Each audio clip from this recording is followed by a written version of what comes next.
Membrane में आगे बढ़ रहे हैं और सेल मेम्ब्रेन में हम लोगों ने देखा था फ्लूइड मोज़ेक मॉडल, और फ्लूइड मोज़ेक मॉडल में हम लोगों ने फ्लूइडिटी देखी थी।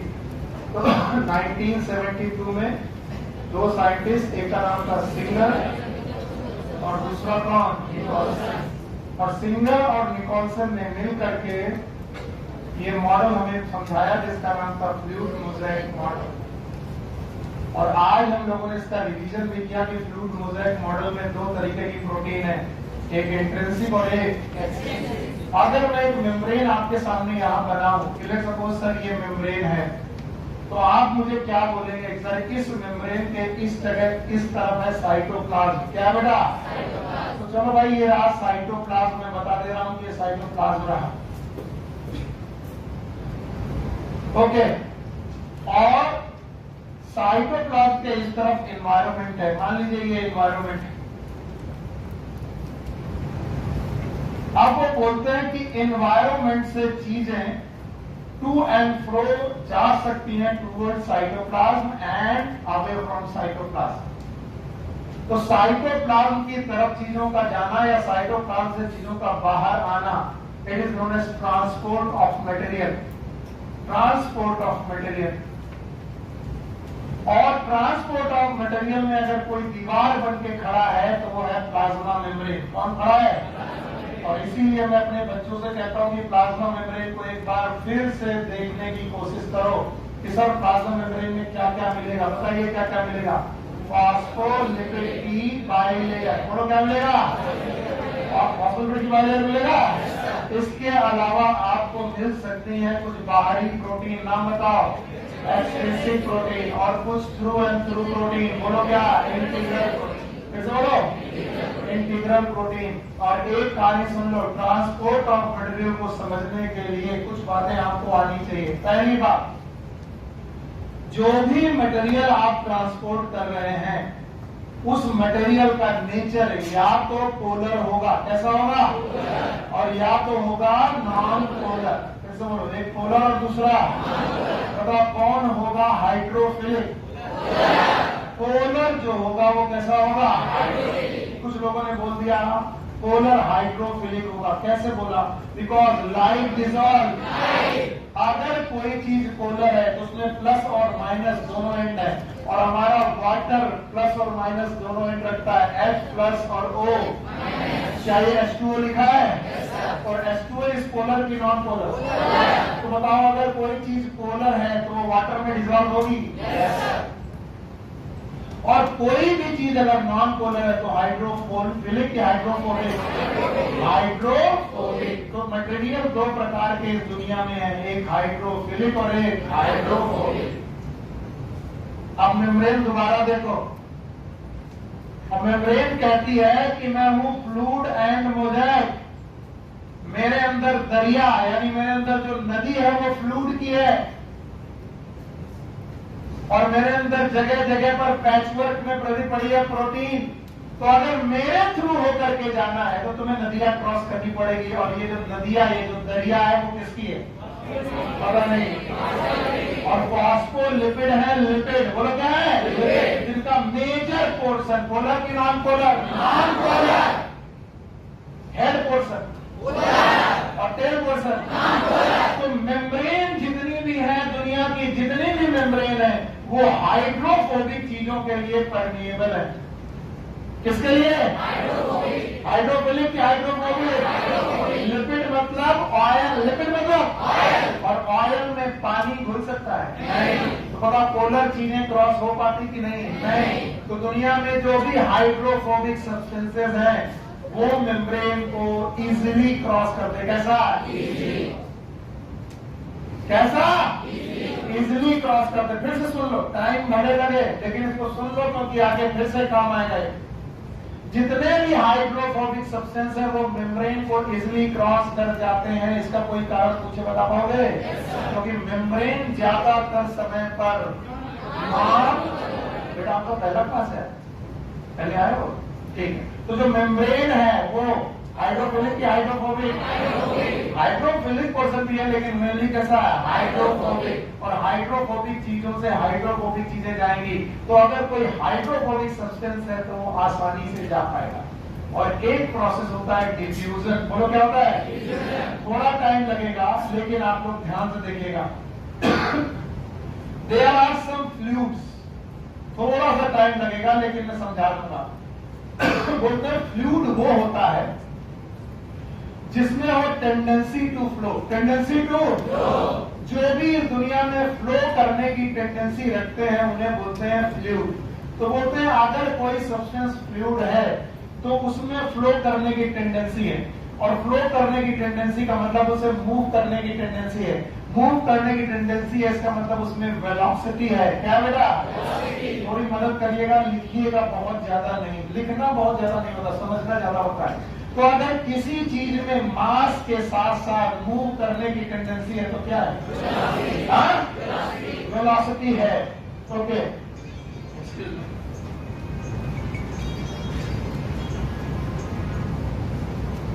संचित मैं क्लास में हूं।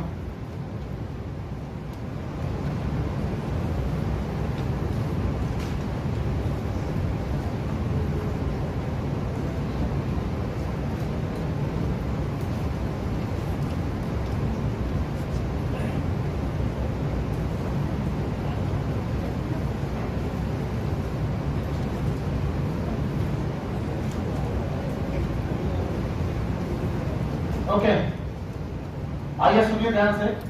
तो अगर किसी के पास मास है और साथ में मूव करने की टेंडेंसी है, तो टेंडेंसी है तो वेलोसिटी है। क्या बेटा? और अगर वेलोसिटी है तो मैं मास इंटू वेलोसिटी कर सकता हूं, मास इंटू, और हाफ mv स्क्वायर बना सकता हूं, half mv square. What is half mv square? We have kinetic energy. बोलो क्या बेटा? और अगर किसी के पास काइनेटिक एनर्जी है तो बताओ रुकने की क्षमता की मूव करेगी, और चीजें कहां से कहां मूव करेंगी? हाई काइनेटिक एनर्जी टू, ऐसे बोलो। तो बताइए अगर एक मॉलिक्यूल की काइनेटिक एनर्जी k है और हर मॉलिक्यूल की काइनेटिक एनर्जी k है, तो बताओ मॉलिक्यूल बढ़ाते जाओगे तो काइनेटिक एनर्जी घटती जाएगी बढ़ती जाएगी? कुछ लोग बोलते हैं घटती जाएगी, घटती जाएगी बढ़ती जाएगी। तो बताओ कंसंट्रेशन बढ़ाने पर, क्या बढ़ाने पर? अगर बेटा यहाँ पर मॉलिक्यूल का नंबर बढ़ा रहे हो तो कंसंट्रेशन, कंसंट्रेशन बढ़ने पर काइनेटिक एनर्जी घटेगी कि बढ़ेगी? और अगर काइनेटिक एनर्जी बढ़ेगी तो मूव करने की टेंडेंसी बढ़ेगी। तो चीजें अपनी हायर कंसंट्रेशन से, कहां से? लोअर कंसंट्रेशन की तरफ मूव करेगी। This is known as diffusion. बोलो क्या नाम है? अब जो डिफ्यूजन नहीं समझते वो लोग फिजिक्स नहीं समझते। बताओ, फिजिक्स कहती है जिसके पास भी मास है अगर उसे वेलोसिटी दे दी जाए, जिसके पास भी अगर उसको क्या दे दी जाए तो वो क्या जनरेट करेगा? Half mv square. What is half mv square? और अगर काइनेटिक एनर्जी आ गई तो रुकेंगे कि मूव करेंगे? काइनेटिक एनर्जी ज्यादा तो ज्यादा, मूव की कम। तो बताओ चीजों की मूवमेंट कहां से कहां होते हैं? हायर काइनेटिक एनर्जी टू, ये फिजिक्स है। लेकिन इसको बायोलॉजी क्या कहती है कि जब कभी भी कंसंट्रेशन बढ़ेगी, क्या बढ़ेगी? तो काइनेटिक एनर्जी, तो चीजें अपनी हायर कंसंट्रेशन से लोअर कंसंट्रेशन की तरफ जाती हैं, नोन एज। तो कोई पूछे वाले डिफ्यूजन बता पाओगे? इज स्पॉन्टेनियस, यस भैया, spontaneous movement of substance, spontaneous movement of substances. कहां से कहां? From higher concentration to lower concentration, higher concentration से लोअर कंसंट्रेशन की तरफ अपने आप चीजों का जाना, it is known as diffusion. अभी बुक ये बोलती है कि डिफ्यूजन तभी सक्सेसफुल है जब जो मूव कर रहा हो हाइड्रोफिलिक हो कि हाइड्रोफोबिक, पता नहीं। हाँ, ऐसे ठीक रहता है। तो तुमको सुनना नहीं है, तुम बोले हाँ हाँ ठीक है, जो कुछ है पढ़ा के निकलो, अपना काम करो। मैं फिर से मेम्ब्रेन बना रहा हूँ। मेम्ब्रेन का नाम है प्लाज्मा मेम्ब्रेन। क्या नाम है? फिर से मैं ये बना रहा हूँ। इनका नाम प्रोटीन है कि फॉस्फोलिपिड? आप मुझे बिल्कुल बकवास नहीं चाहिए, आप आपका जवाब चाहिए। फॉस्फोलिपिड है? बताओ, फॉस्फोलिपिड के बीच बीच में क्या प्रेजेंट है? क्या प्रोटीन प्रेजेंट है? कितने प्रकार की? 2 प्रकार की प्रोटीन है? There are some through and through protein, नाम बताओ। और कुछ बड़ा पेरिफेरल प्रोटीन है। अगर इंटीग्रल प्रोटीन और पेरिफेरल प्रोटीन के बारे में जानते हो तो इनके बीच में क्या पढ़े हैं? फॉस्फोलिपिड। आप बताओ, अगर किसी को मेम्ब्रेन क्रॉस करनी है, क्या क्रॉस करनी है? तो उसे क्या क्रॉस करना है? फॉस्फोलिपिड। और लिपिड इज फिलिक की phobic? Most of the person is phobic. Hydrophilic की हाइड्रोफोबिक? अगर कोई हाइड्रोफोबिक सब्सटेंस, कोई भी हाइड्रोफोबिक सब्सटेंस अपनी हायर कंसंट्रेशन से, लोअर की हायर कंसंट्रेशन से, एरो ऊपर है मतलब हाई कंसंट्रेशन से अपने आप अपनी लोअर कंसंट्रेशन की तरफ जाए, बताइए इसका नाम डिफ्यूजन। तो मैं अगर कभी डिफ्यूजन पूछूं बता पाओगे? भाई डिफ्यूजन बता दो, what is diffusion? Spontaneous movement of substances from their higher concentration to lower concentration. क्या इसे लिखाना पड़ेगा? अपनी ज्यादा मात्रा से अपनी कम मात्रा की तरफ भेजना कि अपने आप क्या कहलाता है? डिफ्यूजन। और इसके पीछे प्योर फिजिक्स है। क्या फिजिक्स है? क्योंकि ये चीजें क्या है? फ्लूइड। क्या है? और फ्लूइड में क्या होगी? वेलोसिटी। बोलो। और हमने क्या दिया है? मास। तो मास होने से क्या पैदा होगा? Half mv²। तो बताओ इसकी टेंडेंसी रुकने में होगी कि भागने की? और कहां से कहां भागेगा? हायर काइनेटिक एनर्जी टू, और हायर काइनेटिक एनर्जी होगी कहां?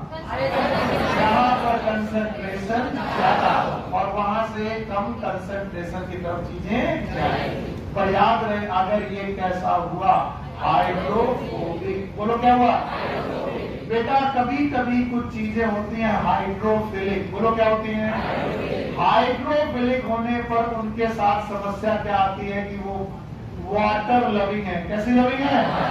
तो हाइड्रोफिलिक चीजों को मेम्ब्रेन अपने से जाने नहीं देती, क्योंकि मेम्ब्रेन में ज्यादातर समय पर कौन है? लिपिड। तो बताओ हायर कंसंट्रेशन होने के बावजूद भी वो अंदर जा पाती है कि नहीं? क्योंकि मेम्ब्रेन इज परमिएबल की इम्परमिएबल। और अगर इम्परमिएबल है तो मेम्ब्रेन अपने से किन चीजों को नहीं जाने देगी? इसलिए ये हाइड्रोफिलिक चीजें कैरियर प्रोटीन के थ्रू, किसके थ्रू? जैसे बोलो, तो टनल प्रोटीन भी बिहेव लाइक कैरियर प्रोटीन। ये कैरियर प्रोटीन का की तरह बिहेव करती है। तो चीजें अपनी हायर कंसंट्रेशन से लोअर कंसंट्रेशन की तरफ जाने लगती हैं थ्रू। इसमें भी डिफ्यूजन है, इसमें भी, लेकिन इसमें मिली है फैसिलिटी। और क्या फैसिलिटी मिली है? और ये फैसिलिटी मिली है कैरियर प्रोटीन की। किसकी? Carrier protein. तो जब कैरियर प्रोटीन की फैसिलिटी के साथ डिफ्यूजन होगा, इस डिफ्यूजन को बोलेंगे फैसिलिटेटेड डिफ्यूजन। बोलो क्या बोलेंगे? तो कोई मुझे बताए व्हाट इज फैसिलिटेटेड डिफ्यूजन?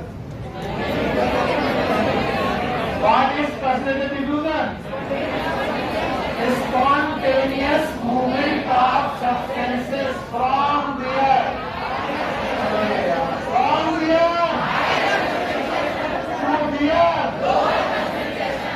की बार नॉर्मल है कि थ्रू कैरियर प्रोटीन? क्या ये डिफ्यूजन है? ये भी डिफ्यूजन है। ये नॉर्मल डिफ्यूजन है। और इसमें कैरियर प्रोटीन की फैसिलिटी है, and that's why it is known as facilitated diffusion. बोलो क्या नाम है?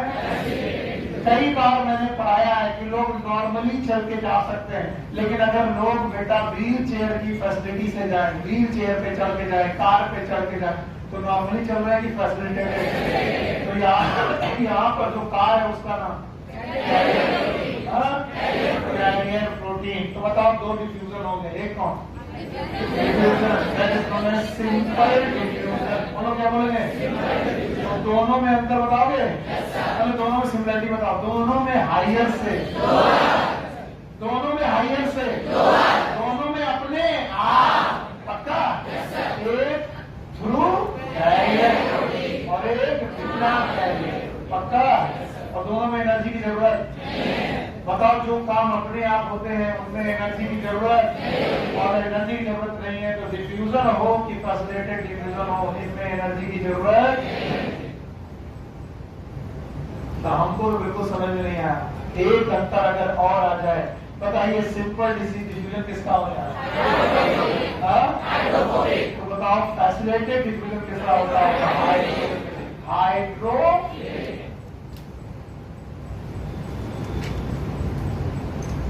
आप सुनो, इन मेम्ब्रेन में एक्वापोरिन्स भी होते हैं। क्या होते हैं? जो आपकी बुक अभी नहीं पढ़ाएगी, बाद में पढ़ाएगी। एक्वा मतलब पानी, पोरिन्स मतलब पोर, पानी को ले जाने वाले पोर क्या कहलाएंगे? एक्वापोरिन्स। तो इन एक्वापोरिन्स से वाटर अपनी हायर कंसंट्रेशन से वाटर अपनी लोअर कंसंट्रेशन की तरफ जा सकता है, और इसे वाटर का डिफ्यूजन कहते हैं। और वाटर डिफ्यूजन में भी एक स्पेशल डिफ्यूजन है, नाम है ऑस्मोसिस, जिसको डिटेल में मैं पढ़ाऊंगा प्लांट फिजियोलॉजी में। प्लांट फिजियोलॉजी में मैं ऑस्मोसिस आपको डिटेल में पढ़ाऊंगा। लेकिन ऑस्मोसिस में भी वाटर कहां से कहां जाएगा? हायर कंसंट्रेशन से lower.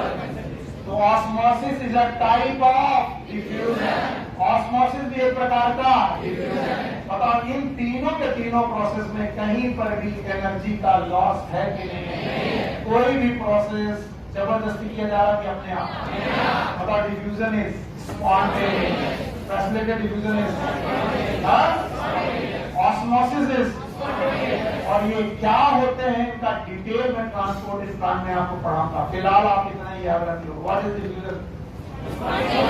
Spontaneous movement of substances from their higher concentration to their lower concentration. Now, what is facilitated diffusion? Spontaneous movement of substances from higher concentration to lower concentration through. Now, what is water diffusion? Movement of water from its higher concentration to lower concentration. That is known as diffusion of water. और diffusion of water में भी special बोलो कौन, और वो क्या होता है मैं पढ़ाऊंगा। बातें इधर बातें नहीं करो। इसके अलावा इसमें एक ट्रांसपोर्ट और बुक लिखती है, बोलते हैं कभी कभी चीजों को उनकी लोअर कंसंट्रेशन से, मान लीजिए कोई एक सब्सटेंस है यस, और उसकी कंसंट्रेशन यहाँ कम है, वही सब्सटेंस यहाँ पर ज्यादा मात्रा में प्रेजेंट है, द सेम सब्सटेंस, उसका नाम भी एस है, एस फॉर सब्सटेंस है, और उसकी कंसंट्रेशन यहाँ पर ज्यादा है। तो होना यूं चाहिए कि इससे बाहर आना चाहिए, पर इसे बाहर आने की बजाय मैं इसे अंदर लेके जा रहा हूं। मतलब हायर से लोअर जा रहा हूं कि लोअर टू हायर? तो ये बताओ, अपने आप होगा कि नहीं होगा? नहीं होगा। It is non spontaneous. बोलो क्या होगा? नॉन स्पॉन्टेनियस मूवमेंट होगा, जिसमें चीजें कहां से कहां ले जाएगी? लो कंसंट्रेशन से उन्हें हम कहा लेके जाएंगे? हाई कंसंट्रेशन की तरफ। और इस तरीके से जो बेटा ट्रांसपोर्ट होगा इसे बोलेंगे एक्टिव ट्रांसपोर्ट। बोलो क्या नाम है? All other 3 transport are passive transport. बाकी सारे के सारे पैसिव थे, अकेला एक एक्टिव है। जब जब चीजें कहां से कहां जाएंगी? हायर से लोअर, अपने आप जाएंगी, ऐसा ट्रांसपोर्ट ऐसे। और जब कहां से कहां जाएंगी? लोअर से हायर। बताइए ये अपने आप होगा कि नहीं होगा? अगर अपने आप नहीं होगा तो कैसे कराना पड़ेगा?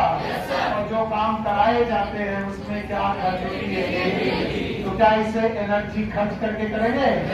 और इस ट्रांसपोर्ट को क्या बोलेंगे? क्या डेफिनेशन बता पाओगे ट्रांसपोर्ट?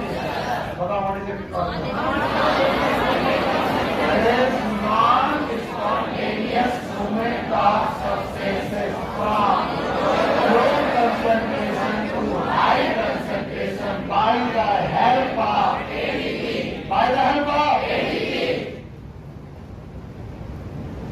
नींद आ रही कितनी बढ़िया, इसको जगाओ। टीआरवी खड़े हो। कहाँ तक साथ में थे और कहाँ के पास सो गए? कहाँ तक साथ साथ चले थे मेरे? किसान आप इतना घटिया पढ़ाओगे तो हम तो सो ही जाएंगे। तो हम सोच रहे कि जल्दी निपटाए आगे बढ़े। इसको दोबारा पढ़ना है ट्रांसपोर्ट इन प्लांट नाम के चैप्टर में, और अभी मेम्ब्रेन में सब बातें लिखी हैं तो मैं इनसे बच तो सकता नहीं हूँ, पर तुम सो जाओगे। What is active transport? इधर आओ। ध्यान रखना, एक्टिव ट्रांसपोर्ट भी कैरियर प्रोटीन की मदद से ही होते हैं।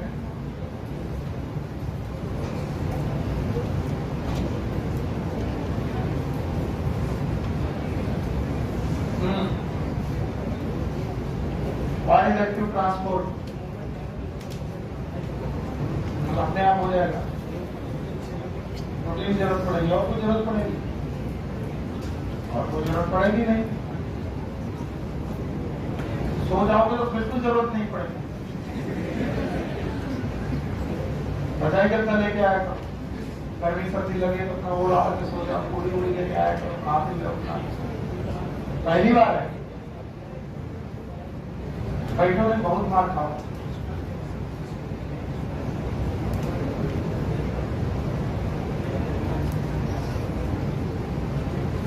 इसी में आधा घंटा लगा दिया, गलती हमारी है। चलो अब फिर से बोलो, कौन सा ट्रांसपोर्ट? चीजें कहां से कहां? अपने आप चले जाओगे? भेजना पड़ेगा? एनर्जी लगेगी? साथ में कैरियर प्रोटीन लगेगी? अब जो सो रहे हैं उनको जगा देना हिला के। आप कुल मिलाकर के 3 पैसिव ट्रांसपोर्ट पड़े। कितने? 3। पहला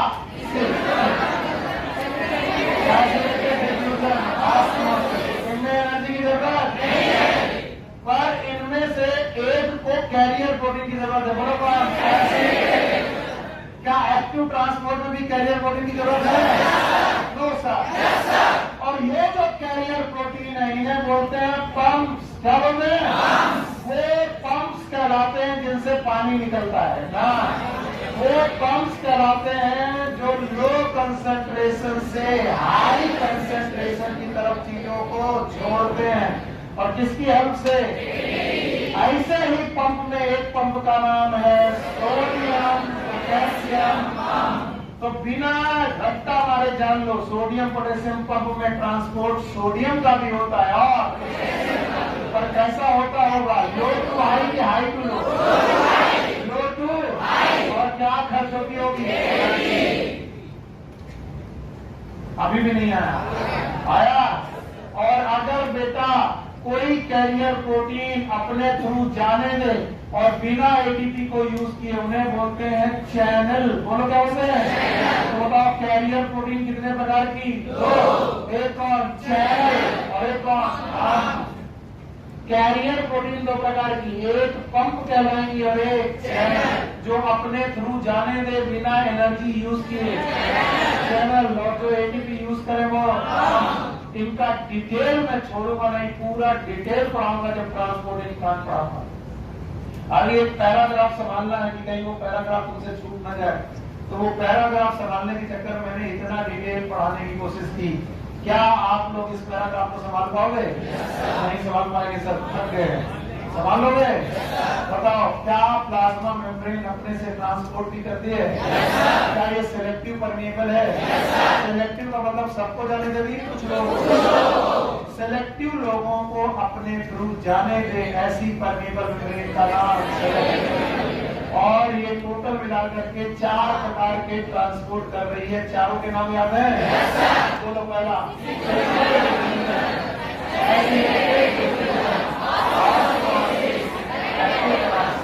क्या ये चारों बता पाओगे? बिना देखे? कि सर कब तुम समझ में आया, फिर से पढ़ाओ। मतलब सब आ गया? मैं एक इंटरव्यू पूछ रहा हूँ और सब लोग एक बता दो, मैं आगे बढ़ रहा हूँ। What is simple diffusion?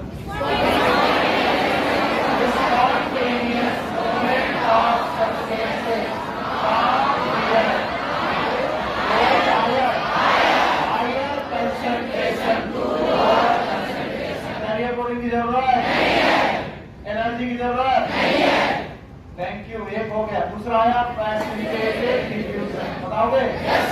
Spontaneous movement of substance from their higher concentration to lower concentration to carrier protein. ATP की जरूरत नहीं है, केवल कैरियर प्रोटीन लगेगी।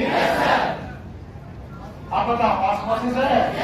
ऑस्मोसिस में सब लोग मूव करते हैं कि वाटर का डिफ्यूजन है? सेमी परिवहन मेम्ब्रेन है? सॉल्यूट को नहीं जाने देगी, सॉल्वेंट को। ये स्पेशल टाइप का डिफ्यूजन है जिसका डिटेल में बाद में पढ़ाऊंगा, अभी डिटेल नहीं पढ़ाया। तो diffusion of water some time, always और some time, it is known as osmosis. And the fourth and final known as active transport. कैसे बोलो? Active transport. What is active transport? Movement of substances from low concentration to high concentration through carrier protein and ATP.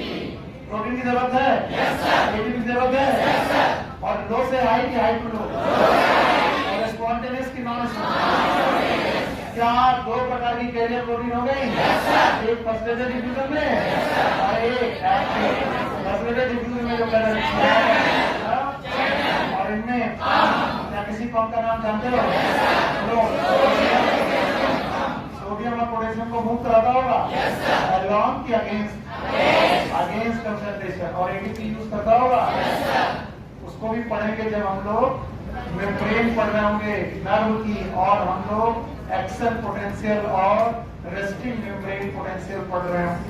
तो membrane potential पढ़ाते वक्त मैं sodium potassium को detail में पढ़ाऊंगा, तो घबराओ मत, सब कुछ मिलेगा पढ़ने को। जब सेल मेम्ब्रेन खत्म होती है तो इनके पास एक छोटा सा टॉपिक आता है, cell wall. And now this is the cell wall of prokaryote और eukaryote। तो प्लीज यहाँ पर ब्रैकेट में थोड़ा सा यूकैरियोट्स लिख लेंगे तो अच्छा रहेगा, क्योंकि एक बार सेल वॉल में और पढ़ा चुका हूँ, पर तब मैंने सेल वॉल किसकी पढ़ाई थी? प्रोकैरियोट। और वो प्रोकैरियोट की सेल वॉल में पढ़ाया था पेप्टाइडो ग्लाइकन। 3 सब्सटेंस याद है?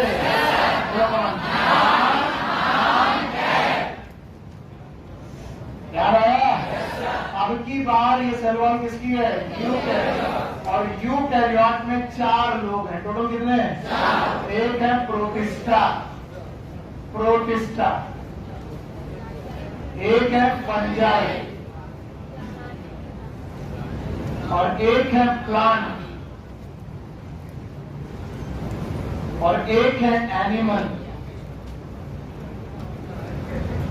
बिल्कुल बेटा शांत, मजाक नहीं चलेगा। एनिमल में सेल वॉल एब्सेंट है,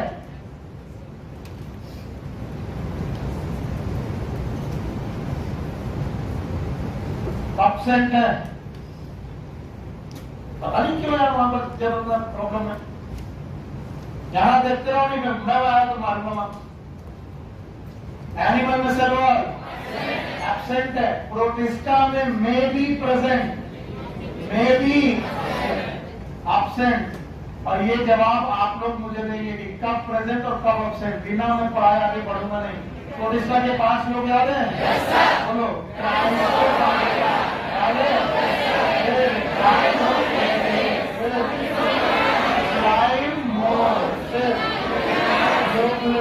याद है? प्रोटोजोआ। चलिए मेघा जी खड़ी होइए और बताइए कि प्रोटोजोआ में सेल वॉल प्रेजेंट की एब्सेंट? एब्सेंट, क्योंकि ये एनिमल है। यूग्लिना में प्रेजेंट की एब्सेंट। छात्रों, प्रोटीन की लेयर होती है, सेल वॉल एब्सेंट होती है, उस प्रोटीन की लेयर का नाम है कैलिकल। बोलो। तो सेल वॉल इसमें भी एब्सेंट, लेकिन सेल वॉल की जगह कैलिकल। Slime mould absent. आपकी बार क्वेश्चन दिया था मैंने, स्लाइम मोल्ड में जो प्लाज्मोडियम है, कौन है? प्लाज्मोडियम, जो उसकी बॉडी है रिप्रोड्यूसिंग की non reproducing? Non reproducing. Vegetative body जो होती है स्लाइम मोल्ड की, उसमें एब्सेंट, लेकिन बताओ स्पोर में प्रेजेंट। अब बताओ डायनोप्लाज्म प्रेजेंट, क्राइसोफाइटा सेकंड। और इनकी क्राइसोफाइटा में तो डायटम्स है, क्या है? और डायटम्स की सेल वॉल में एक लेयर की दो याद है? सिलिका डिपॉजिट है। तो आपको मालूम है क्राइसोफाइटा और डायनोप्लाज्म में सेल वॉल है। यूग्लिना में सेल वॉल की जगह पैरिटल है। स्लाइम मोल्ड में सेल वॉल नहीं है, बल्कि उसके स्पोर में सेल वॉल है। और प्रोटोजोआ में सेल वॉल। अब बचता fungi, they have cell wall made up of chitin, made up of chitin. और काइटिन एक पॉलीमर है, और काइटिन नाम के पॉलीमर का जो मोनोमर है इट इज नाग। भूल गए NAG, what is NAG? NAG is monomer. Monomer और full form of NAG is N acetyl glucosamine. कैसे बोलो? N acetyl glucosamine.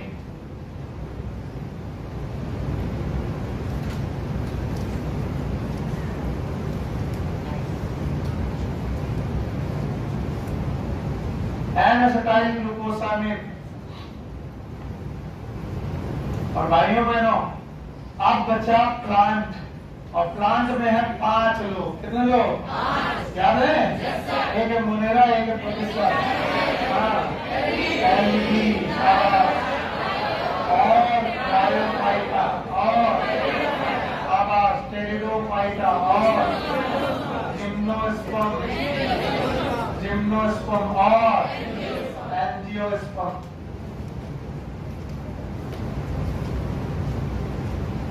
और याद रखना इन 5 में सेलुलोज तो होगा ही 100%। सेलुलोज के अलावा कुछ और भी हो सकता है, वो अलग बात है। तो सेलुलोज सब में होगा, वेदर इट इज एल्गी और ब्रायो और टेरिडो और जिम्नो और एंजियो, इन सब में सेलुलोज जरूर होगा। इसीलिए प्लांट की सेल वॉल कहलाती है सेलुलोजिक। बोलो क्या? और फंजाई की सेल वॉल इसकी बनी है काइटिन। तो सेलुलोज है कि नहीं है? इसीलिए इसे क्या बोलते हैं? Non cellulosic. और कोई बताने की इच्छा रखे ना रखे, लेकिन मोनेरा में भी सेल वॉल थी, नहीं थी?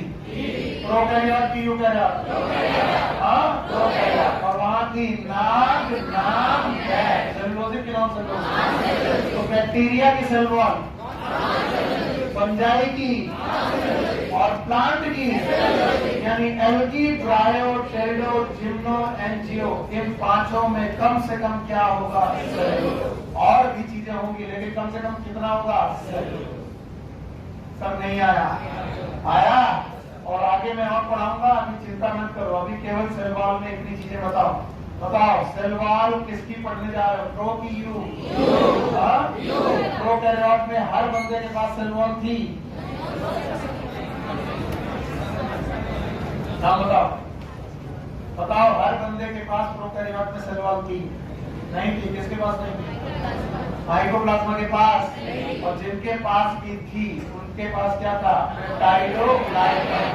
नाग नाम है, नाग नाम है। और यहां देख लो, 5 में से 1 उड़ा दिया, मोनेरा। वो कैसा है? प्रोकैरियोटिक। और 4 पता, प्रोटिस्टा में हर जगह सेल वॉल नहीं है। फंजाई में सेल वॉल, सेलुलोज की काइटिन के, सेलुलोजिक के, नॉन सेलुलोजिक। और एनिमल में सेल वॉल है। बचा कौन? प्लांट में सेल वॉल है, लेकिन सबके पास है। लेकिन सबके पास क्या है? अब ध्यान सुनना, हटा दे रहे इसे।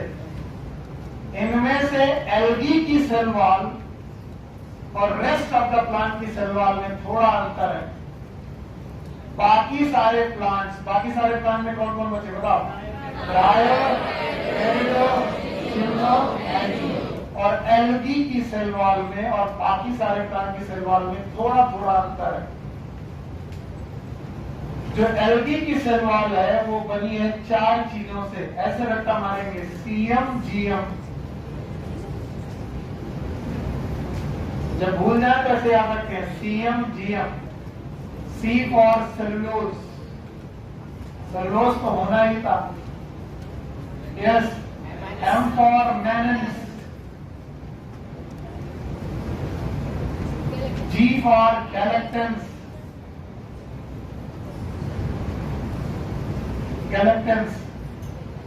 और M for minerals, और मिनरल्स में भी कैल्शियम कार्बोनेट मेन है।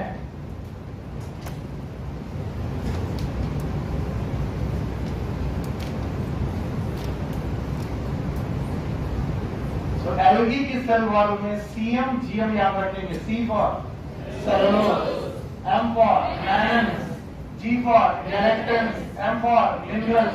देखा, इनमें एक सेलुलोज तो है, इसलिए एलगी की सेल वॉल सेलुलोजिक कहलाएगी, क्योंकि सेलुलोज है तो सेलुलोजिक है। And the rest of the plant they have cellulose along with hemicellulose and the pectin। इसके अलावा कुछ proteins, some proteins, cellulose, hemicellulose, pectins and proteins। तो मैं एंजियोस्पर्म बोलूं तो तुम बोलो सर ये वाला कॉम्बिनेशन की ये वाला नीचे वाला, बोलो एंजियोस्पर्म में क्या होगा? Cellulose, hemicellulose, pectin. पक्का? राजन खड़े हो। पैरेन्काइमा, कोलेन्काइमा, स्क्लेरेन्काइमा, डिफरेंस बताओ।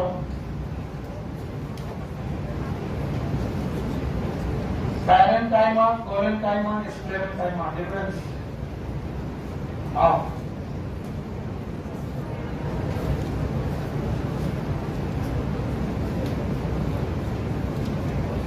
पैरेन्काइमा में इंटरसेलुलर सब्सटेंस, इंटरसेलुलर स्पेस नहीं है, है? कोलेन्काइमा में इंटरसेलुलर सब्सटेंस, तीन चीजों का डिपोजिशन है। बोलो सेलुलोज, हेमिसेलुलोज, है? और स्क्लेरेन्काइमा याद है? सेलुलोज और हेमिसेलुलोज के अलावा पैक्टिन का भी लिग्निन, और किसमें केवल सेलुलोज था? पैरेन्काइमा। अरे कैसे पढ़ोगे? जाओ पढ़ो। क्वेश्चन का जवाब देने के लिए तुरंत तैयार रहो। पैरेन्काइमा में सेलुलोज था? Yes sir. कोलेन्काइमा में सेलुलोज के साथ हेमिसेलुलोज और पैक्टिन था, और स्क्लेरेन्काइमा में सेलुलोज, हेमिसेलुलोज के अलावा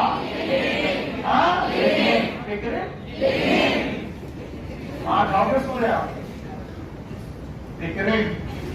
केमिस्ट्री में इतना दिमाग खराब है।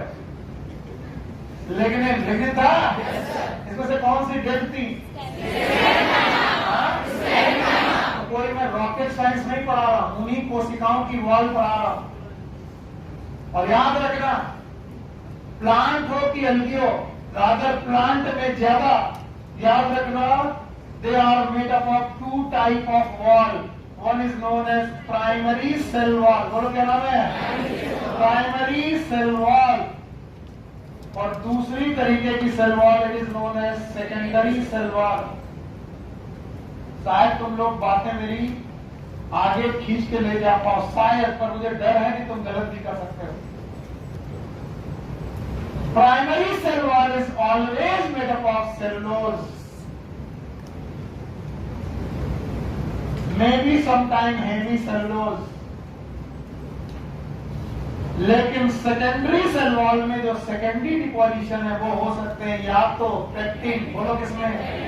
कोलेन्काइमा, और या तो लिग्निन, किसमें? तबीयत सही है? नहीं सही है, मार खाओ, खड़े हो। कोई ऐसी सेल बताओ जिनमें सुबेरिन का डिपोजिशन था, सेकेंडरी सुबेरिन का डिपोजिशन।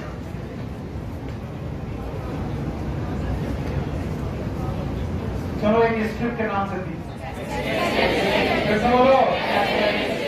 Casparian strip. एंडोडर्मिस याद है? और उनकी रेडियल वॉल और टेंजेंशियल वॉल में डिपोजिशन था।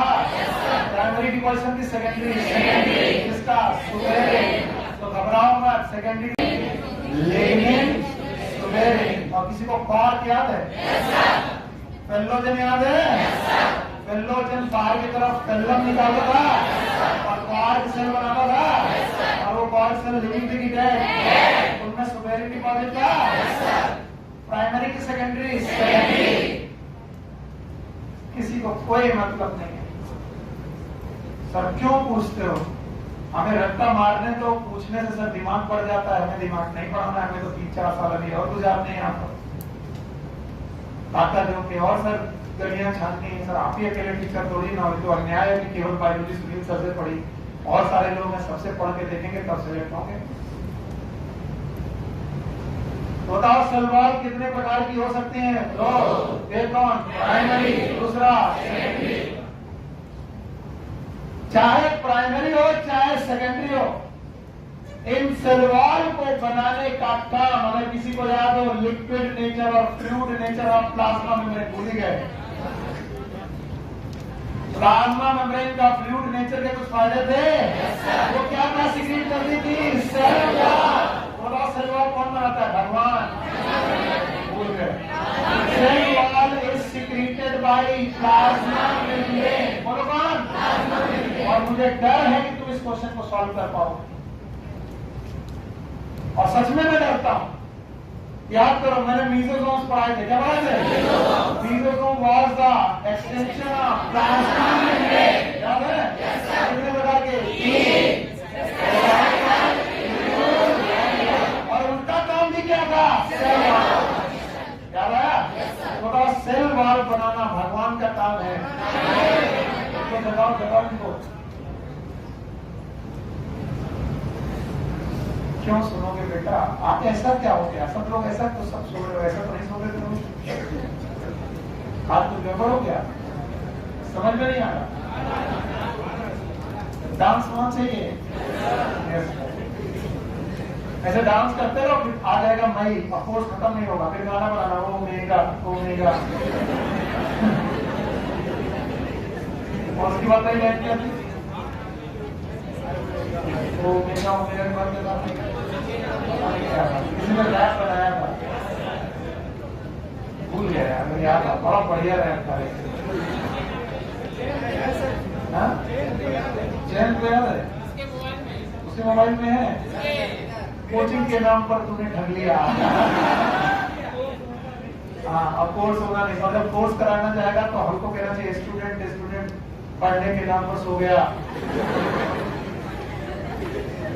जनता के डर से भाग गया, पूछने पर सबके सब भाग गया।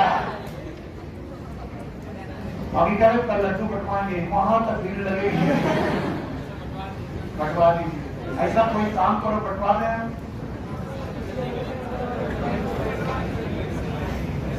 अच्छा चोट तुमने है, मुझमें नहीं है। आपको ना पढ़ाया जाए तो अभी गिरे हुआ पकड़ लो, सर कोर्स खत्म करो, और सब कोर्स खत्म करा रहे तो भाग जाते हो। ये बहुत गंदी बात। चित्रांत बाबू से कह देना कि पीठ मजबूत करके आए हैं, अगली बार दमक के मारेंगे हम, अरे तो भागी जाए, पकड़ लेना है, ऐसा ठीक है? हाँ चलो जवाब दो। सेल वॉल प्रोकैरियोट की पढ़ रहे कि यूकेरियोट? और हमेशा सेलुलोजिक की नॉन सेलुलोजिक की? बताओ पंजाई कैसे थे? Non cellulosic. इसके बाद एल्गी और अदर प्लांट में डिफरेंस है? बोलो एल्गी के पास 4 चीजें हैं। बोलो what is C? Energy.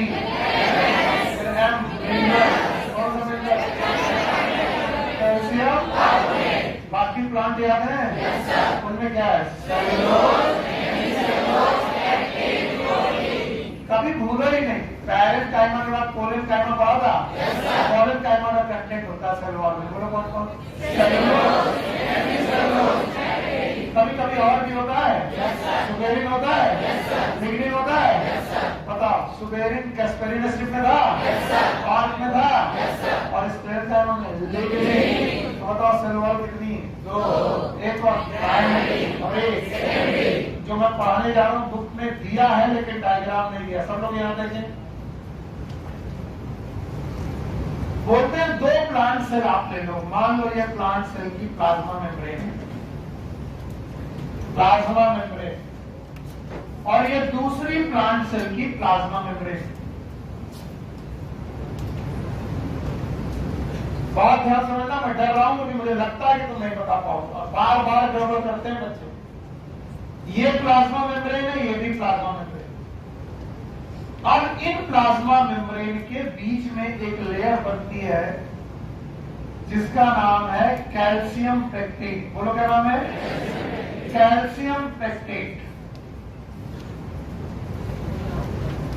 And this calcium pectate is known as middle lamella.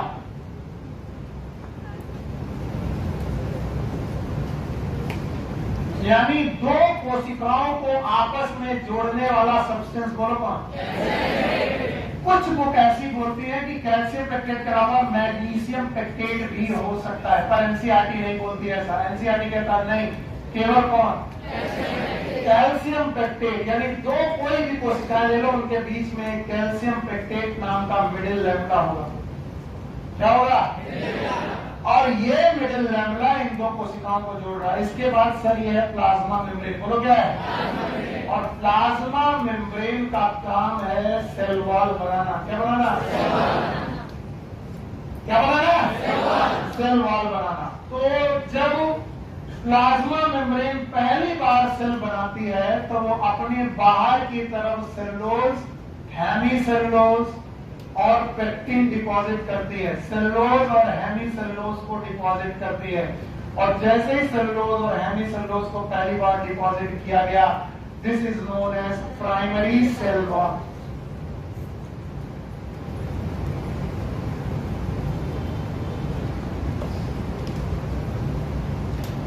कौन सा सेल वॉल? याद रखना, प्लाज्मा मेम्ब्रेन हमेशा अपने आउटसाइड, इनसाइड के आउटसाइड, प्लाज्मा मेम्ब्रेन हमेशा अपने आउटसाइड चीजों को सिक्रीट करेगी। इनसाइड के आउटसाइड, आउटसाइड ही सिक्रीट करेगी। तो आउटसाइड सबसे पहले प्राइमरी सेल वॉल बनेगी, जो जनरली सेलुलोज और हेमीसेलुलोज की होगी। जनरली सेलुलोज और हेमीसेलुलोज की होगी। जब प्राइमरी सेल वॉल बन चुकी होगी तब उनमें सेकेंडरी डिपोजिशन आएंगे। कौन से? और सेकेंडरी डिपोजिशन भी भाइयों बहनों, ये सेकेंडरी डिपोजिशन भी प्लाज्मा मेम्ब्रेन ही निकालेगी। कौन निकालेगी? अब जरा सोच के देखो, सबसे बाहर, अरे यार, मिडिल लैमेला, बोलो, फिर प्राइमरी सेल वॉल और फिर प्लाज्मा मेम्ब्रेन। अब प्लाज्मा मेम्ब्रेन को सेकेंडरी सेल वॉल बनानी है। क्या बनानी है? और प्लाज्मा मेम्ब्रेन चीजें निकालती है बाहर के अंदर, और बाहर ऑलरेडी क्या प्रेजेंट है? तो प्राइमरी सेल वॉल के बाहर निकालेगी के अंदर एक नया डिपोजिशन चालू होगा। ब्लू कलर से मैं बना रहा हूँ। These deposition are primary cell wall और secondary cell wall. These are known as secondary cell wall. तो एक साल क्वेश्चन पूछा गया और हर टीचर ने इसका जवाब अलग अलग दिया और बच्चे कंफ्यूज कि किस टीचर का जवाब सही माना जाए। तो फिर मैंने एमपी कौशिक पढ़ी और फिर अपना ज्ञान बढ़ाया कि अगर आप बाहर से अंदर की तरफ चलें तो आपको सीक्वेंस में क्या क्या मिलेगा। सब लोग बताओगे? सबसे पहले क्या मिलेगा? Middle lamella. सबसे पहले मिलेगा middle lamella. Thank you very much. इसके बाद मिलेगी प्राइमरी सेल वॉल। बोलो, प्राइमरी सेल वॉल मिलेगी। और प्राइमरी सेल वॉल के बाद सेकेंडरी सेल वॉल, और उसके बाद मिलेगी प्लाज्मा मेम्ब्रेन। बोलो क्या मिलेगी? Plasma membrane. तो भाइयों बहनों, आपको याद रखना है कि मिडिल लैमेला क्या है, प्राइमरी सेल वॉल क्या है, सेकेंडरी सेल वॉल क्या है। नहीं आया? आया? बताओ सीक्वेंस बिना देखिए। सबसे बाहर मिडिल लैमेला के बाद फिर सबसे पहले क्या डिपॉजिट किया जाएगा? Calcium pectate, that will form middle lamella. फिर प्लाज्मा मेम्ब्रेन क्या निकालेगी? सिक्रीशन, जो इनसाइड निकालेगी आउटसाइड। और प्लाज्मा मेम्ब्रेन अपने आउटसाइड जो पहला सेक्रीशन निकालेंगे प्राइमरी सेल वॉल, और प्राइमरी सेल वॉल के बाद सेकेंडरी सेल वॉल। क्या किसी को याद है कि मैंने ट्रैकिड्स पढ़ाए थे? ट्रैकिड्स की एंड टैपरिंग थे, और मैंने बोला था ट्रैकिड के एंड टैपरिंग होने के बाद सेल वॉल पहले बनी थी प्राइमरी, किसे बोला था, और फिर सेकेंडरी। तो सेकेंडरी आउटसाइड बनेगी इनसाइड, और उसमें अलग अलग तरीके की बेटा फोल्डिंग थी, याद है? थिकनिंग थी, कभी स्पाइरल, कभी ओवल, किसी को याद नहीं? याद है, याद है। और इस तरीके से ल्यूमेन बना था, जिसको बोला था वाइडनिंग ऑफ ल्यूमेन। बोलो क्या बोला? कोई एक बच्चा है जिसको ये याद हो, मैंने पढ़ाया था? हाँ बताओ, बाकी सब सो है। यही 4-5 लोग मेरे लिए कुछ खुशी है की बात है कि मैंने पढ़ाया था, इन्होंने सुना। तो बताओ, हमेशा सेकेंडरी पोजीशन आउटसाइड होते हैं कि इनसाइड? इनसाइड। तो सबसे अंदर कौन मिलेगा, प्राइमरी की सेकेंडरी? अजीब लगता है, सबसे अंदर तो सर प्राइमरी मिलनी चाहिए। सबसे अंदर प्लाज्मा मेम्ब्रेन के बाद सबसे अंदर सेकेंडरी, फिर प्राइमरी, फिर मिडिल में। तो अंदर से बाहर की तरफ चलोगे तो बोलो secondary cell wall, primary cell wall, middle में। तो अभी भी नहीं आया? आया नहीं आया? आया? बताओ मिडिल लेवल किसका बना है? बताओ सबसे अंदर से चलो, प्लाज्मा मेम्ब्रेन के बाद सेकेंडरी सेल वॉल, फिर बोलते हैं सेल वॉल का काम क्या है? बोलो सेल वॉल का काम क्या है? प्रोवाइडिंग सेफ, केवल प्रोटेक्शन नहीं है, प्रोवाइडिंग सेफ टू सेल। 5-6 काम लिखे, सब लोग मेरे साथ बोलते जाइए और अंडरलाइन करते जाइए। दूसरा, protection from mechanical damage and infection. Mechanical damage NCERT में मिला? नहीं मिला। जितने लोगों को मिला वो अंडरलाइन कर देना, मैकेनिकल डैमेज एंड इन्फेक्शन। इसके अलावा सेल टू सेल इंटरेक्शंस। अब आप बोलेंगे sir cell to cell interactions कैसे होंगे? Through structure known as plasmodesmata. बोलो क्या नाम है? प्लाज्मोडेस्माटा। एक सेल दूसरे सेल से कनेक्ट होगी थ्रू प्लाज्मोडेस्माटा। कैल्शियम पेक्टेट को भी बेटा पेनिट्रेट कर जाएगी। Cell to cell interaction. इसके अलावा barrier, barrier to toxic substance.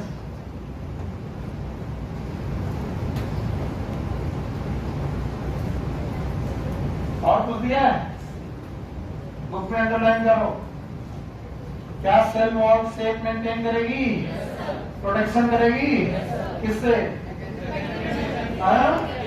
Protection from mechanical damage and infection. अगर आप सेल को तोड़ना चाहते हैं तो सेल वॉल से बचाएंगे। इसके अलावा इन्फेक्शन नहीं घुस पाएगा, पर सेल टू सेल इंटरेक्शन भी करेगी। इसके अलावा बैरियर प्रोवाइड करेगी किसी भी अनवांटेड सब्सटेंस को। और कुछ दिया? बस ये 4 काम है सेल वॉल के, और सबको आने चाहिए।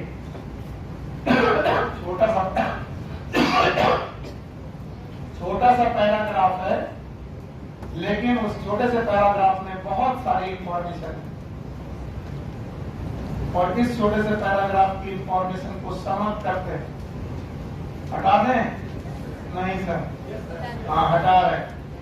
अब मैं कंपेयर कर रहा हूं। जो लोग इस कंपैरिजन में मेरा साथ दे देंगे वो लोग राजा बाबू सही बात है। सेल वॉल, और ये है प्रोकैरियोट्स की।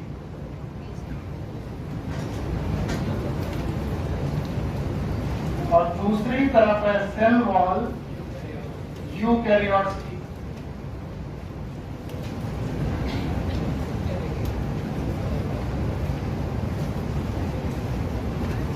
एवरीवन, पहला पॉइंट, मेडअप ऑफ 4 बनाओ। मेडअप ऑफ पता नहीं, पेप्टाइडो, मेडअप ऑफ, हाँ मेडअप काइटिन इन पूरा चाहिए डिटेल इन एवरी याद है? हाँ बताओ 4 चीजें बोलो। सेल्यूलोज, फिर मैनन्स और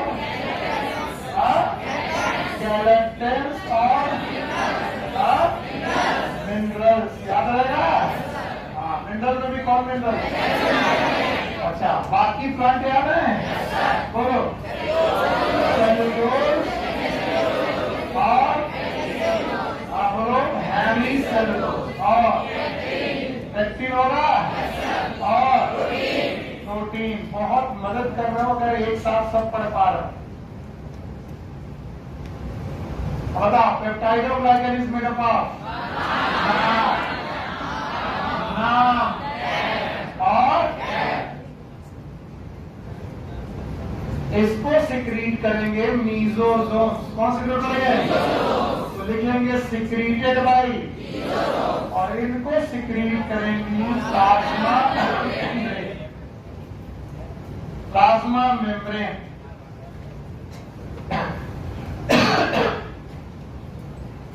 इनमें 2 लक्षण हो सकते हैं। एक कौन सी? प्राइमरी। फिर से बोलो, भूल गए पहला कौन? और इनका सीक्वेंस याद है? तो बाहर से अंदर की तरफ चलोगे।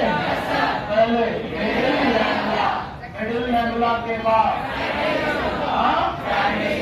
प्राइमरी वॉल के बाद secondary wall. Thank you very much.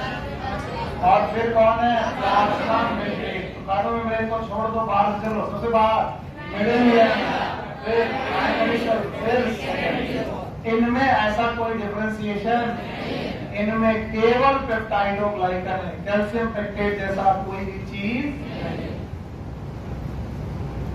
लेकिन इनमें कुछ एक्स्ट्रा चीजें। मैंने इतना लिख लो तब आगे बढ़े। चलो पहले बताओ सेल वॉल दोनों की कंपेयर कर रहे हो? बताओ इनकी में किसकी बनी है? बोलो कौन कौन? याद है? इनकी सेल वॉल पंजाई है तो एल्गी है तो सेल्यूलोज, मैनस, गैलेक्टेंस। और अगर प्लांट है तो सेल्यूलोज, हेमीसेल्यूलोज, एक्टिन, प्रोटीन। इनकी सेल वॉल प्लाज्मा मेम्ब्रेन से सेक्रीट होती है। किससे सेक्रीट होती है? इनकी मीजोसोम। और इनकी वॉल कितनी होती है? 2। एक और प्राइमरी और एक। और बाहर से अंदर की तरफ चले तो सबसे पहले फिर प्राइमरी, फिर सेकेंडरी, फिर प्लाज्मा। और अंदर से चले तो प्लाज्मा में ऐसा इनमें कोई चेंजेस। पर इतना अगर आपको आता है तो प्रोकैरियोटिक की सेल वॉल में कुछ चीजें और हैं, उनको मैं लिखने जा रहा हूं। कंपैरिजन के बाद वो मुझसे छूट गई थी, इसलिए वो मैं लिखने जा रहा हूं। ध्यान सुनना। प्रोकैरियोटिक सेल वॉल में सेल एनवेलप के दौरान 3 चीजें और होती हैं। One is known as flagella, दूसरा है बेटा पिलाई, तीसरा है फिम्बरी।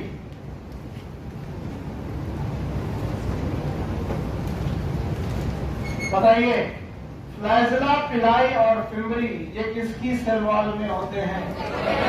प्रोकैरियोट की यूकैरियोट? तो एक बार मेरे साथ मदद करिए सेल एनवेलप बनाने में। मदद चाहिए आपकी। सबसे अंदर प्लाज्मा मेम्ब्रेन, सबसे अंदर।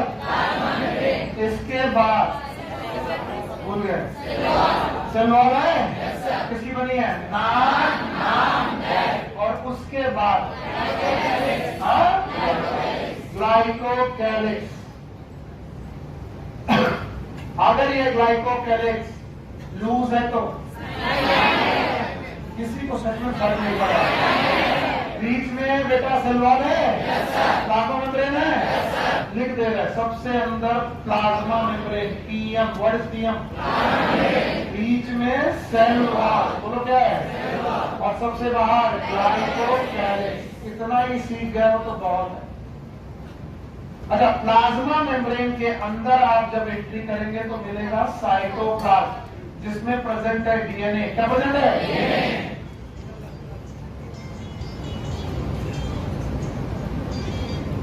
हेलो,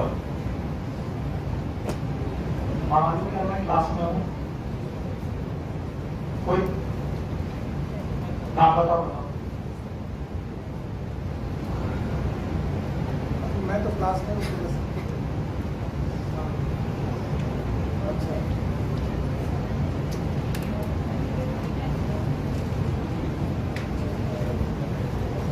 बता अभी मैं क्लास का तुरंत बताता हूँ, कैसे मालूम नहीं है। ठीक है, बाकी अगर ऑफिस में आना होगा तो ऑफिस में भी आना।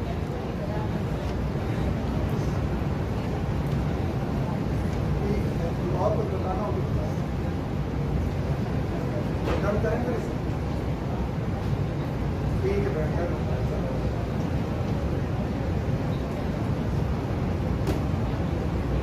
हाँ भाई, तो बताओ, इस साइटोप्लाज्म के बाद एवरीवन यहां पर कुछ सेंट्रियोल जैसी बॉडी होती है, जिनसे यहां पर एक स्ट्रक्चर बनता है जिसका नाम है बेसल बॉडी। बोलो क्या बनता है?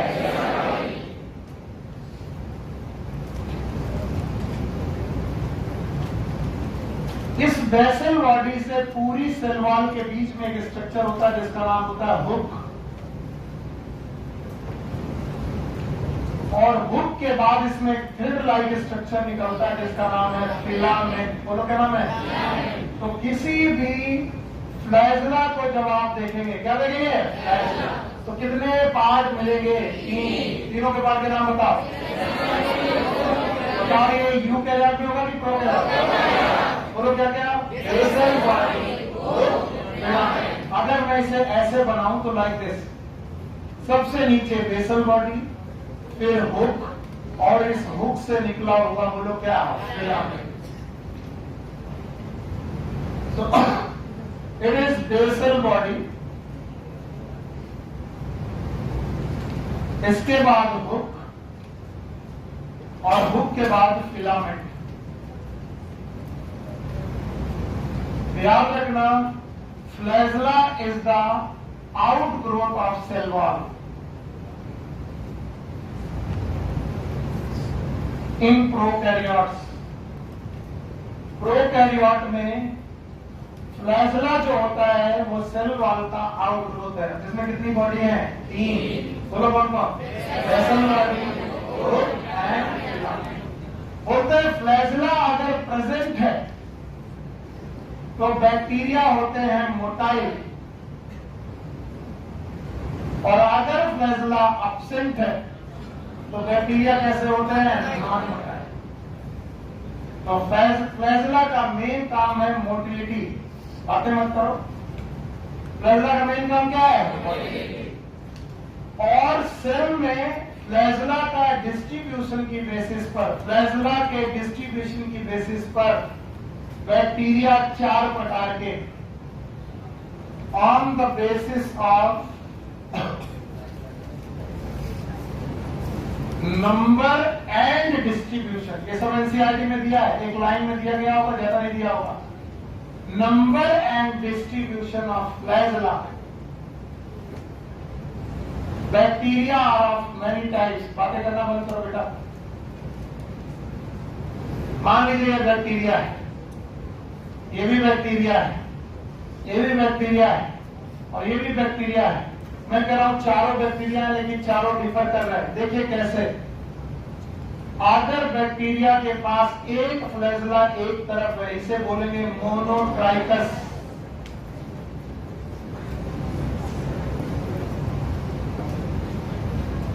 एक तरफ बहुत सारे फ्लैजला हैं, झाड़ू जैसा फ्लैजला है, इस कंडीशन को बोलेंगे लोकोट्राइकस।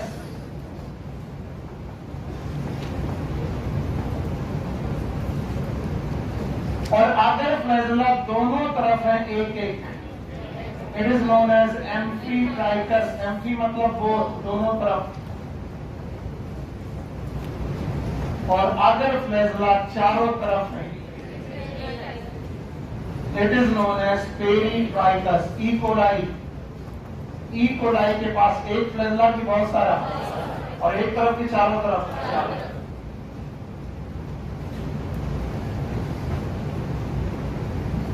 तो फ्लैजला के नंबर और डिस्ट्रीब्यूशन के बेसिस पर बैक्टीरिया कई प्रकार के,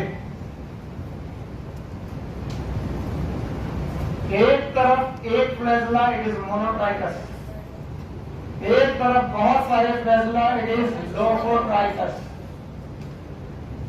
और एक तरफ नहीं, दोनों तरफ एक एक फ्लैजला, बोलो एम्फीट्राइकस, एम्फी मतलब बोथ, और पेरीफेरी में चारों तरफ पेरीफेरी में फ्लैजला इट इज पेरीट्राइकस।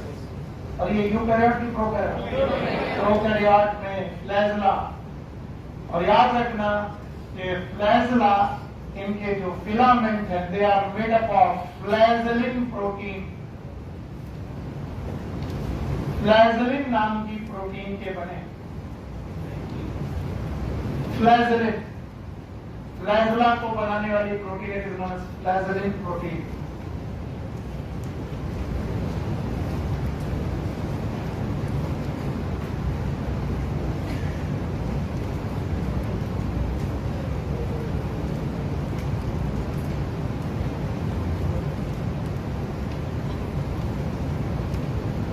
जी खड़े हो। Give me one example where flagella is not the extension of plasma membrane. Turn out. Sorry. Give me some example from where flagella is not the extension of cell wall. In spite, it is the extension of cell membrane.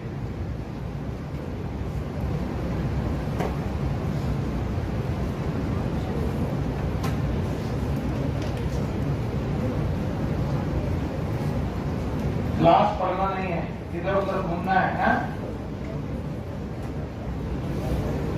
पूरे कातल में हमारी आत्मा टहलती रहती है, भटकती हुई, जो भी इधर उधर टहलता मिल जाता है उसको नोट कर लेता हूँ।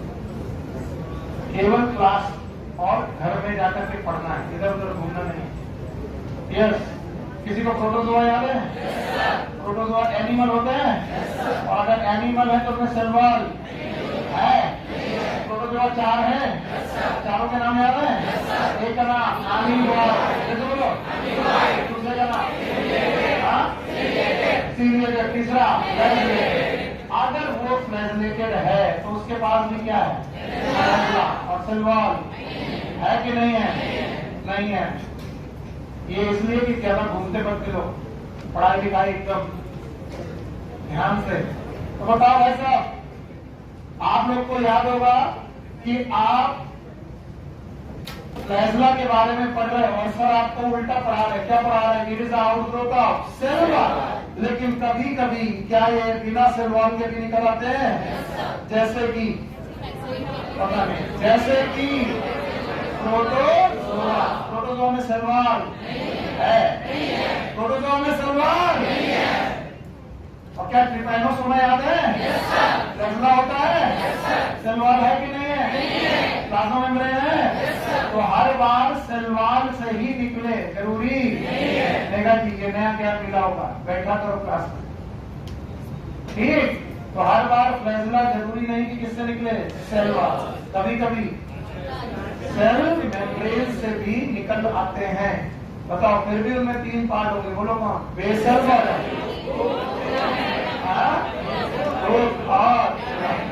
और फ्लैजला के नाम उनके पोजीशन के हिसाब से कितने प्रकार के?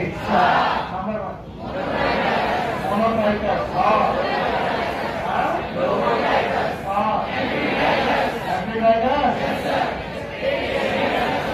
हेलो देखो भाई, एक चीज पूछ रहा हूँ, बॉयज का तो मुझे डर नहीं लगता, क्योंकि बॉयज तो खैर कुछ भी नहीं करेंगे। मैं ऐसे मांग देता हूँ, बुरा तो नहीं मानते हो भाई? गर्ल्स किसको और मार पड़ी? गर्ल्स में अभी किसी एक और को पड़ी थी, ये पड़ी। बेटे पूरा तो नहीं, सॉरी। और मैं कल से आना छोड़ दिया, बोले इसका फोटो खींच के भेजो न्यूज पेपर में। ये देखिए खतरनाक आदमी। बॉयज को मुझे डर नहीं लगता, बॉयज ये फिर मार खाएगा। बहुत टाइम मारेंगे। आज बच गया ना, आज छोड़ दिया कि छोड़ो, तुम्हारा चेहरा देख के छोड़ दिया। और थोड़ा डर लग रहा था कि मोहम्मदाबाद के रसगुल्ले भी लाए हैं, बताया है, लेकिन बातें ज्यादा कर रहे हैं। देखो, जब मटके में पानी आधा भरा हो तो बहुत अच्छा लगता है।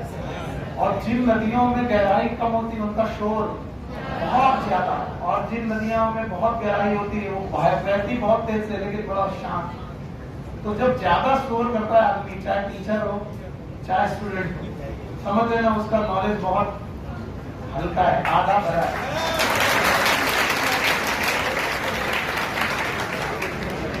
जब ये बोले कि मुझसे नहीं पढ़ोगे तो किसी से नहीं हो पाएगा, मैं ही मैं हूं, मैं ना होता तो समझ जाओगे टीचर।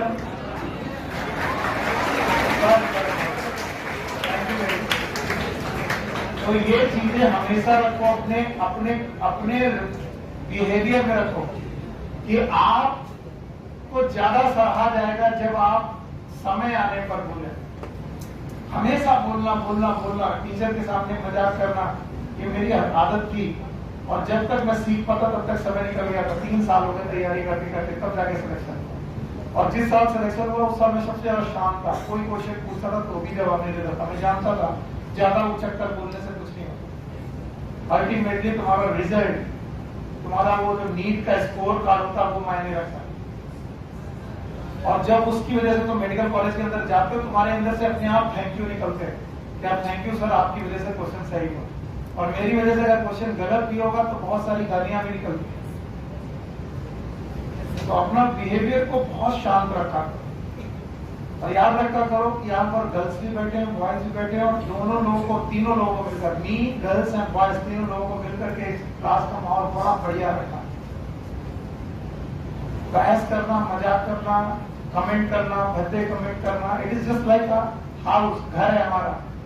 जैसे घर में हम सब गालियां नहीं देते, वैसे यहाँ क्यों दें? घर में अगर शोर नहीं बता दे तो यहाँ क्यों करें? और मैं एक गार्जियन की तरह ही हूँ। जब मैं देख रहा होता हूँ मैं अपनी बेटी को मार सकता हूँ, अपने बहन को थप्पड़ मार सकता हूँ, तब मैं सोचता हूँ कि मैं अपनी बहन के साथ ऐसा कर सकता हूँ, ये अस्तर मैं तुमको मारता हूँ, just you are just like my sister. और अगर उसके अलावा तुमको कुछ और लगे तो बता देना, मैं भैया नहीं मारूंगा ना कुछ। हाँ, बॉयज को तो मैंने अपना तो मान न मान मैं तेरा। हाँ, तो कई बार गर्ल्स गुस्सा हो जाती है भगवान, और बड़ा दुष्प्रचार है मेरे बारे में।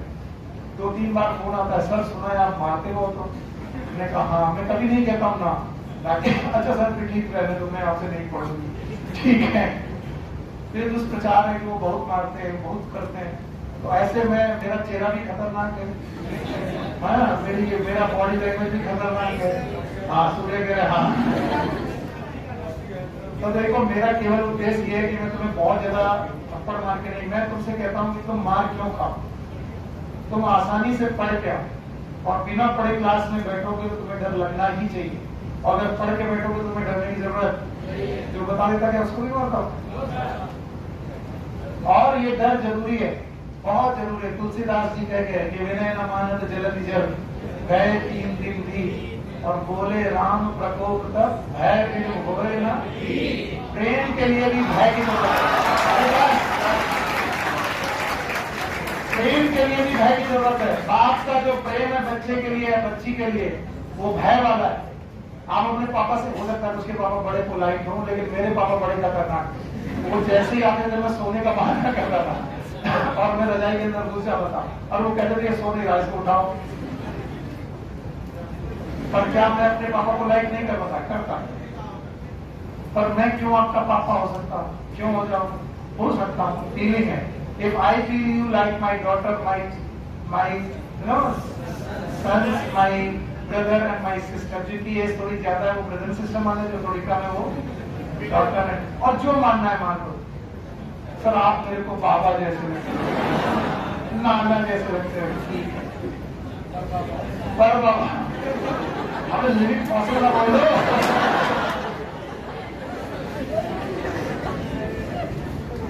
सर लिविंग फॉसिल लगते हो सर,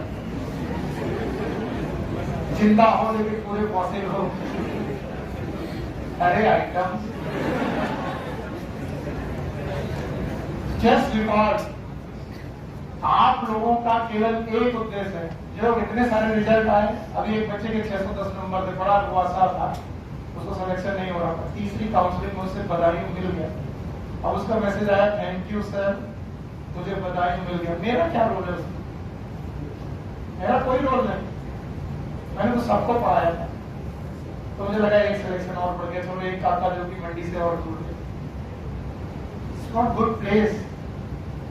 जल्दी से अपना काम निकालो और भागो। यहां पर कोई किसी से कोई रिलेशन मेंटेन करने नहीं आया। हमारा और आपका एक ही रिलेशन में, भले कितना भी ब्रदर सिस्टर सन और डॉटर करता हूं, we have only one relation, that I am a teacher, you are a student, that's it. जब तक हम इस रिलेशन में 100% देंगे तो हमें दूसरे की जरूरत नहीं पड़ेगी। क्यों? तुम किसी का फेवरेट और नॉन फेवरेट होना चाहते हो, मत हो। तुम केवल कोर्स को अपना तैयार रखो, रिजल्ट दो, एग्जाम अच्छा का सेलेक्ट हो जाओ। फिर हम देखेंगे कि हमारे आगे पर्सनल रिलेशन कैसे है। जब तुम डॉक्टर बन जाओगे आगे हमारे यहाँ पर, उसके बाद कोई पूछता भी नहीं है। सेलेक्ट हो गया, अपनी जिंदगी में इन्वॉल्व है, अरे ठीक है, कौन सुनील सर। और नहीं सेलेक्ट हुए तो टीचर भी तुम्हें नहीं पूछेगा कहाँ गए तो, और कितने लोगों ने तुम्हें पूछा, सोचो। कोई नहीं पूछता। हमारा आपके साथ कंसर्न ये कि हमारी भीड़ बढ़ रही, वाह आई एम अ गुड टीचर, बस, इसके अलावा कोई कंसर्न नहीं। लेकिन इस बीच में हम लोग एक और कंसर्न बनाते हैं, काश सिलेक्शन हो सके। और सिलेक्शन तभी होंगे जब आप इन पूरे सेशंस को बहुत अच्छी तरीके से मैनेज करोगे। इन सेशंस में अपने आप को झोंक दोगे और कोई मुझसे ये नहीं कहेगा कि सर कितना मुश्किल टाइम चल रहा। याद रखना, जितनी भी अच्छी चीजें होती है वो आसानी से मिलती है कि मुश्किल से। तो जो इन मुश्किल समय पे सबसे ज्यादा परफॉर्म कर गया वही बेटा जीतता है। नदी जब शांत हो तो तैरने में कोई मजा नहीं, आप पार लगी जाओगे अगर तैरना आता है। असली तैराक वो है जो अपोजिट धाराओं के अपोजिट बह करके आगे निकलता है, और जिसमें जितना दम है वही आगे निकलेगा। समझ रहे हो? नहीं समझ रहे हो? तो भैया जब मैं ऐसा कर रहा हूं, मेरा एक उद्देश्य केवल केवल मेरे दिमाग में 24 घंटे एक उद्देश्य चलता है कि तुम्हारा सिलेक्शन हो। और कई बार जब मैं तुम लोग को मार देता तो मुझे बड़ा गिल्ट होता है, यार कहीं ऐसा तो नहीं है कि बच्चा बुरा मान गया, कल से आना बंद कर दे। दोनों का लॉस है। मैं कितना भी अच्छा पढ़ाऊंगा फिर आपको समझ में नहीं आया। समझे? चलो हो, सही है? ठीक। अब आओ, बैक्टीरिया की जो सेल वॉल थी उसमें हमने फ्लैजेला देख लिया। क्या देख लिया? और फ्लैजेला में 3 चीजें देख ली। एक और बोलते हैं बैक्टीरिया इसके अलावा कुछ ट्यूबुलर स्ट्रक्चर रखता है। And these tubular structure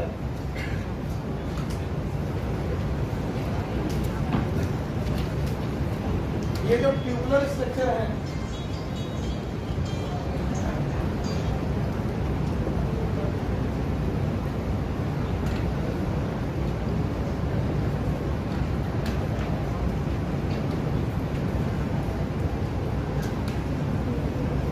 okay, तो ये जो ट्यूबुलर स्ट्रक्चर है कई बार कॉन्जुगेशन करने के काम आते हैं। Conjugation is a type of reproduction. कैसा बेटा? एक बैक्टीरिया दूसरे बैक्टीरिया से अपने डीएनए को एक्सचेंज करती है by conjugation. And these tubular structure are known as pili. And these pili are made up of pilin protein. Pilin protein नाम की प्रोटीन से बने होते हैं। ज्यादातर समय पर पिलाई ग्राम निगेटिव बैक्टीरिया की प्रॉपर्टी है। ऑलवेज की ज्यादातर ग्राम पॉजिटिव में मिल जाए तो गालियां मत देना, मिल सकता है, लेकिन ज्यादातर समय पर पिलाई ग्राम पॉजिटिव में मिलेगी, ग्राम निगेटिव। और इसके अलावा there are some bacteria which have brush like structure. Brush जैसे टूथ ब्रश में स्ट्रक्चर्स होते हैं, they have the brush like outgrowth. And these brush-like outgrowths are known as fimbri.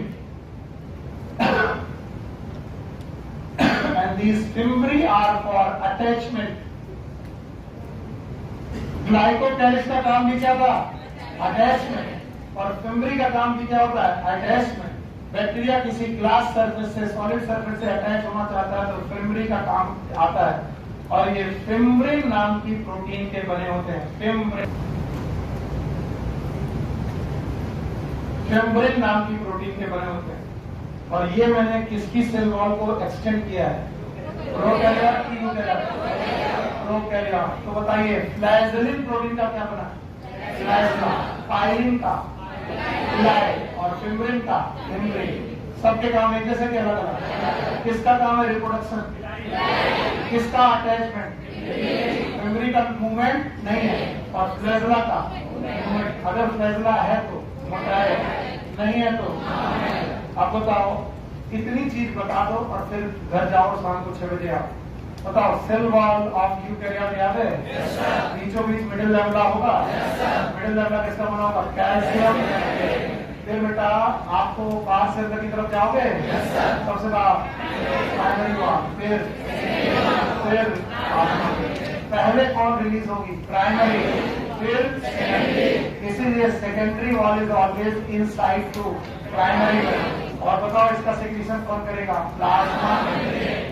आज ह्यूमन हेल्थ एंड डिजीज में most important topic हम लोग discuss करेंगे, that is immunity. क्या डिस्कस करेंगे? प्लीज क्लास मत छोड़िएगा, वरना वैक्सीनेशन, इम्यूनाइजेशन समझ में नहीं आएगा। टेक केयर, गुड लक बाबा। 6 से 8 शाम को बेटा एक बार करो।